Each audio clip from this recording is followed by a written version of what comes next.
Hello again, everybody. I'm Roger Hoover. Glad to welcome you back to the Crimson Tide Sports Network and welcome to this Thursday edition of Crimson Drive, driven by Tuscaloosa Toyota. Make sure you check them out online at TuscaloosaToyota.com. We're glad you're with us for our first show in the month of June as we are starting to look back at some Alabama athletics teams that have wrapped up their seasons and also look ahead to some exciting new opportunities here at the University of Alabama, especially for our new gymnastics coach.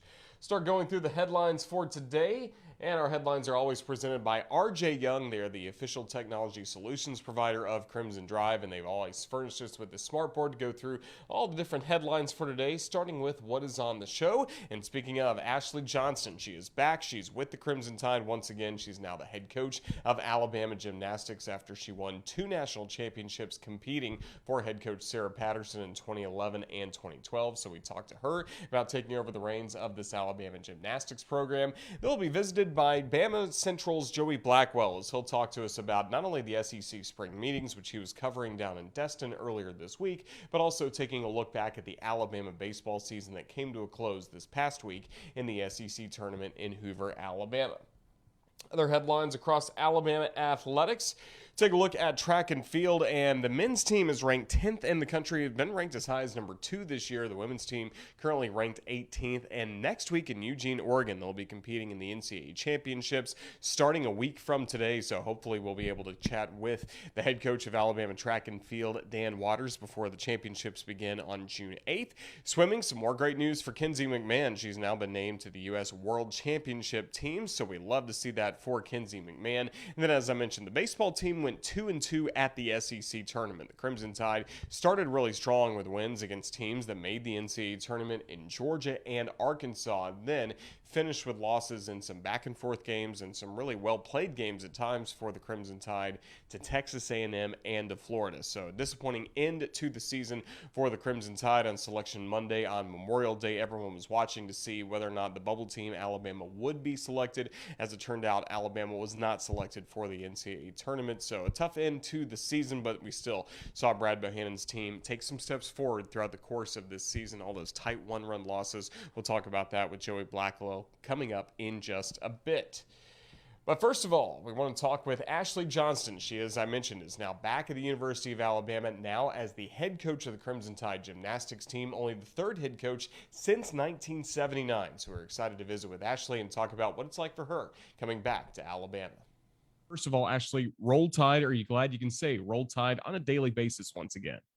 Roll Tide. I am absolutely thrilled. It's been a while since I've been able to greet people that way, end a conversation that way, and it feels great and right at home to be there again. Well, we're certainly glad you're back in Tuscaloosa. Just if you could walk us through what the last few weeks have been like once you first learned of this opportunity and what it is now like sitting in that chair and being the head coach of Alabama Gymnastics. Yeah, these past few weeks have really been a whirlwind. I've been really preparing for this moment for a long time now. It's been one of my dreams to be able to return back to Bama and lead this program. And so while it's been a hectic couple of weeks, at the same time, it sort of just felt meant to be. When I found out that this was an opportunity, it immediately felt right for my family and I to step into it, have those conversations, and ultimately end up sitting here in this chair with the opportunity to lead such an incredible program. And of course, there's so much that goes into getting a job. And we had the introductory press conference for you last Friday. But then after that press conference is over, what was your first priority now in this role as the head coach at Alabama? My first priority has been investing into our team and really getting to know our athletes one-on-one, really digging into those connections and understanding where they're at, where they want to go, what changes do we need to make, how can we continue to build on what has already been a great program with a lot of success, but lead us into this next phase. And so that's really been my number one focus, is investing into our current team and then also into our incoming recruits and beyond. Were you encouraged by what you heard from the student athletes? Did it align with the vision that you have for this program? Absolutely. It's been absolutely amazing to get to know them and to understand their perspectives. My vision from the start has been to really have a holistic view of where they're at and to invest in them mentally, emotionally, physically, and help them be at a really good place to accomplish whatever it is that they want to accomplish. And I felt an immediate trust and immediate openness from the student athletes that that's where they were at. And I think together we'll continue to push in that direction. Well, for you, the last 4 years, you were at Auburn University as an assistant coach there, eventually rising to be the associate head coach. How do you feel like the last 4 years has prepared you for this opportunity at Alabama? I've been in a really fortunate situation where my former boss, from the start of my career at Auburn, he really was upfront about helping me prepare for this moment. And from the time I stepped onto Auburn's campus, he was very transparent in navigating those different relationships and those different responsibilities that I knew I was going to have to step into one day. And I owe a lot of this preparedness to him and just really helping me be ready for this role at whatever time it may come. And for you, it does come as you become the third coach for Alabama Gymnastics since 1979. Of course, you competed at the capstone. Let's go back in time just a little bit to the decision you first made to join Alabama back in 2009. What led to you signing with Alabama Gymnastics back then? That's a great question. When I was going through that time period, there was a few schools that I was considering, and it really came down to trying to figure out what type of person I wanted to become. Who were the people that I wanted to surround myself with to help me become that person? And that made the decision really easy. Alabama was the obvious choice at that point. Sarah and David Patterson were leading the program, and I just saw the way that they built connections with their athletes and the way that they cared about both gymnastics, but also the bigger picture. And they cared about helping me transition from college into the real world and just be successful in every phase of life. And that meant the world to me. And it's been a huge reason that I've wanted to return to this place and have the opportunity to lead other people in the way that they've led me.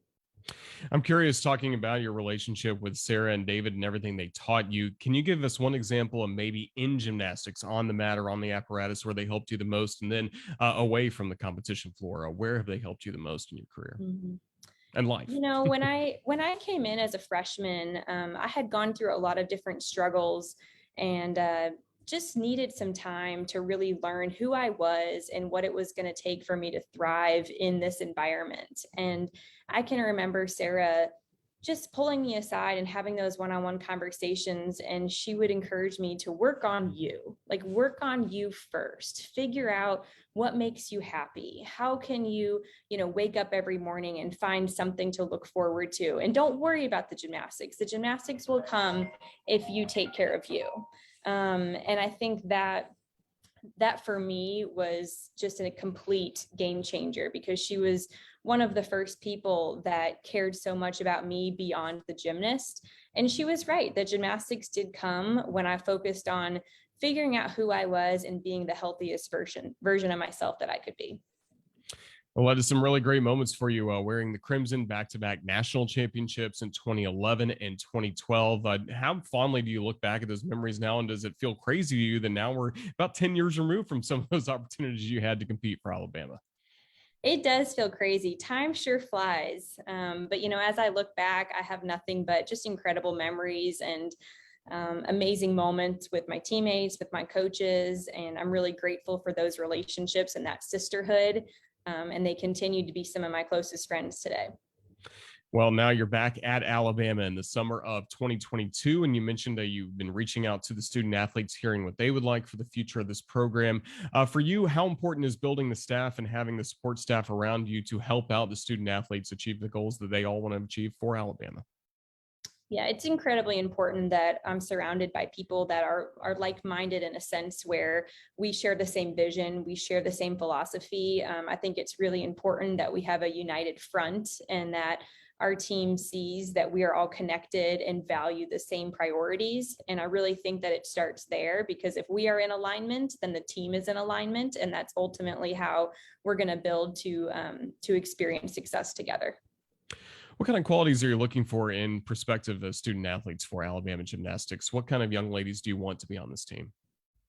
I think first and foremost, I'm looking to see that passion and that fire to to to do something, to go after something, to be brave, and to step out and be willing to compete along the stage with so many different, people and so many different perspectives. And I'm really looking for that passion and that fire to get started, because it takes a lot of courage to be out there in front of 15,000 fans at times that are all screaming and cheering for you. You have to be really courageous in those moments. And even if somebody hasn't fully stepped into that in their high school age, I'm looking to see that there's a desire to get there and to become that. And that's really one of my biggest passions, is helping student athletes learn how to thrive in those uncomfortable moments. And I think that's a really rewarding journey.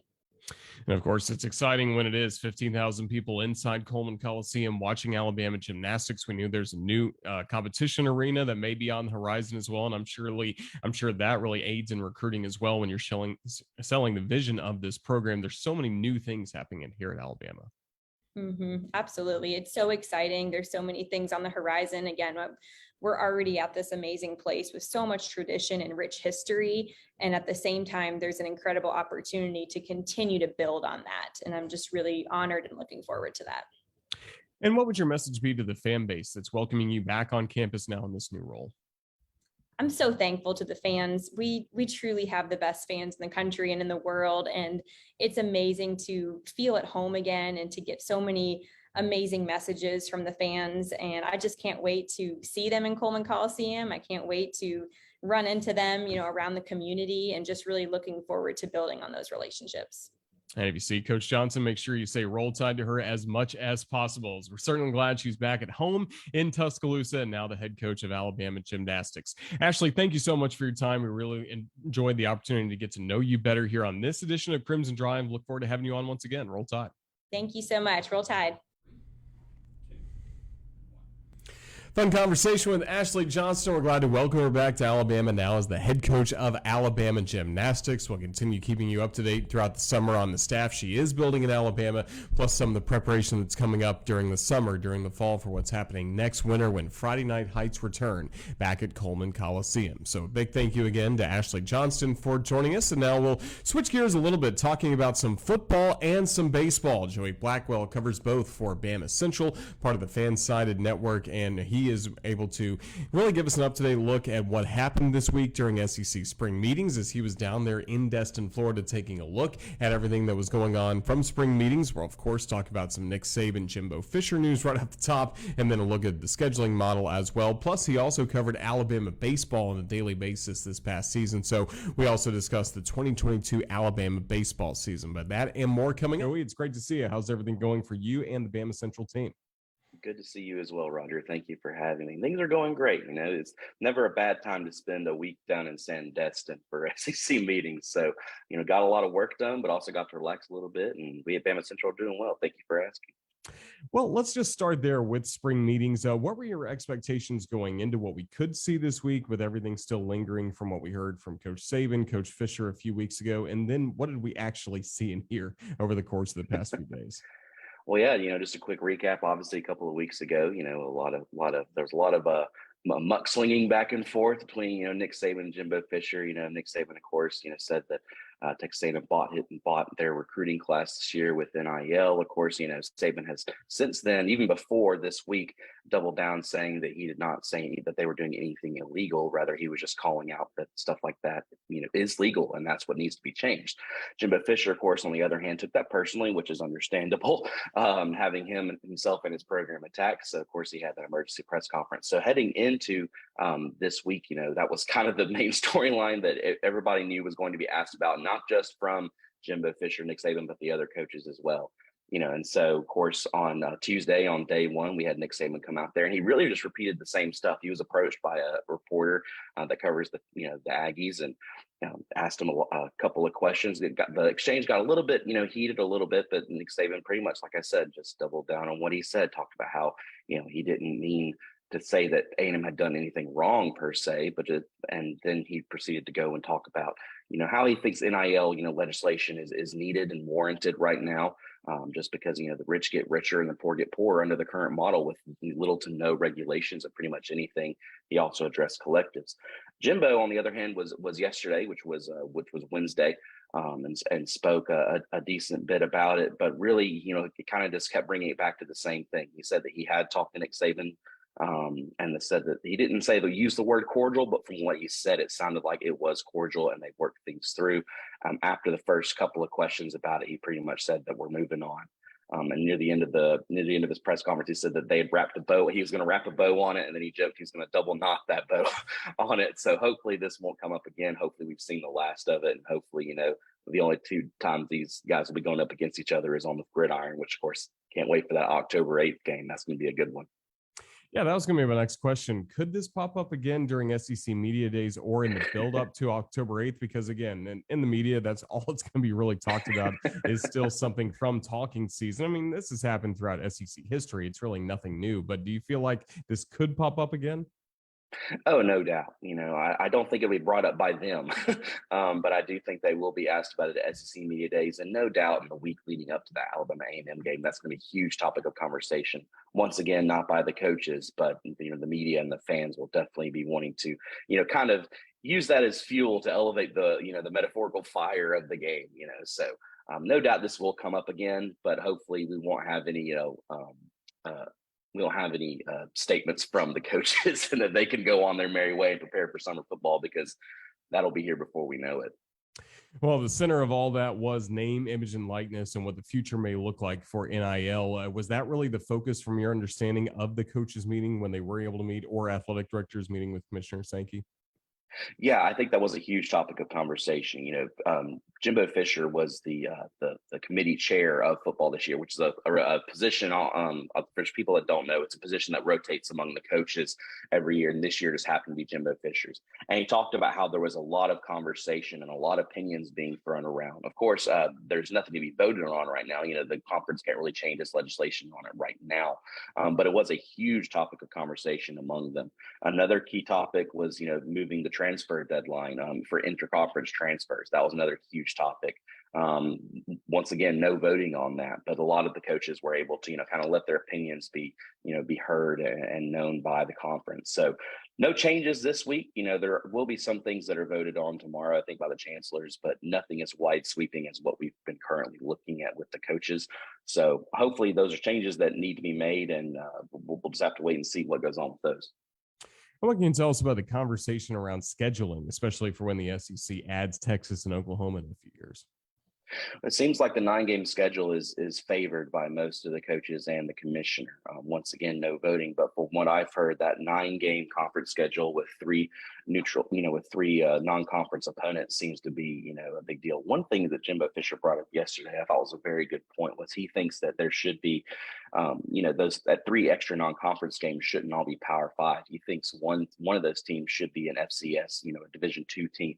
And the reason he said that was not because, it's almost a certain win for an opponent for the team, but the reason he brought up is how good it is at funding those smaller programs and building those smaller programs. Obviously, Alabama almost every year does have an FCS opponent, and they usually pay, somewhere around $1 million to the team to come play them.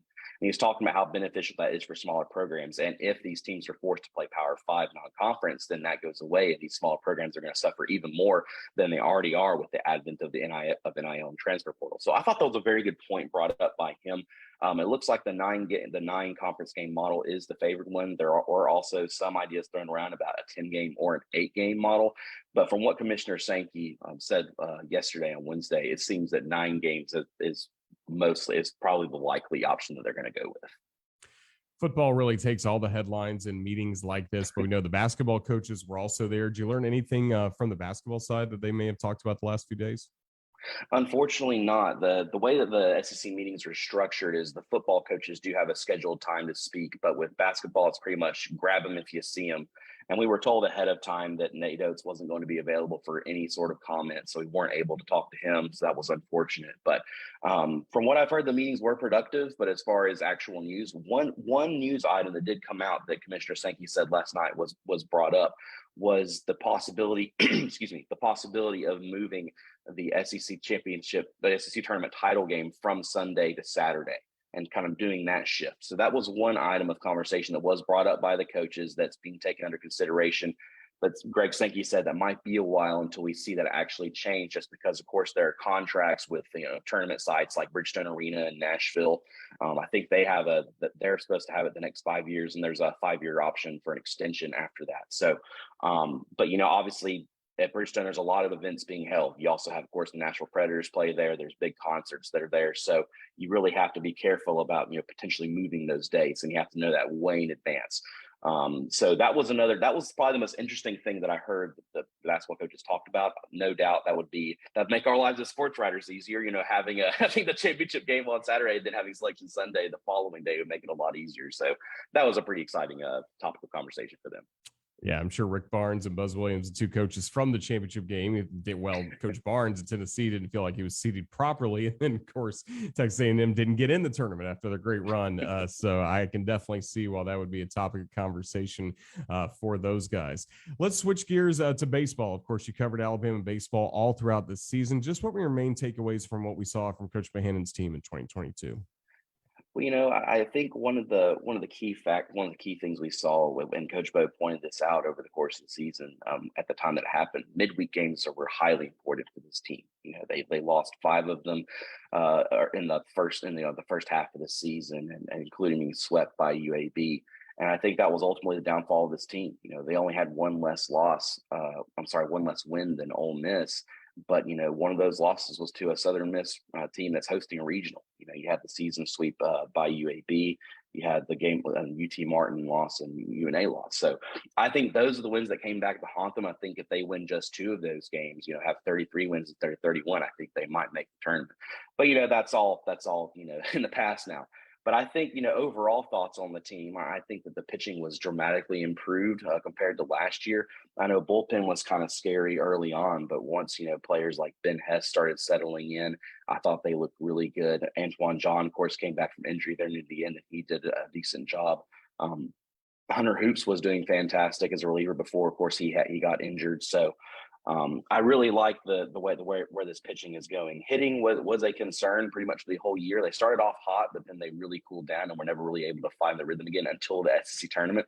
But even then, I believe it was 21 of their 23 runs were scored in the first 4 innings. So they need to really work on that. But, this year I think we're going to see a lot of turnover. I think we're going to see a lot of players leave. But Bo is also bringing in a lot of talent with this 2022 recruiting class.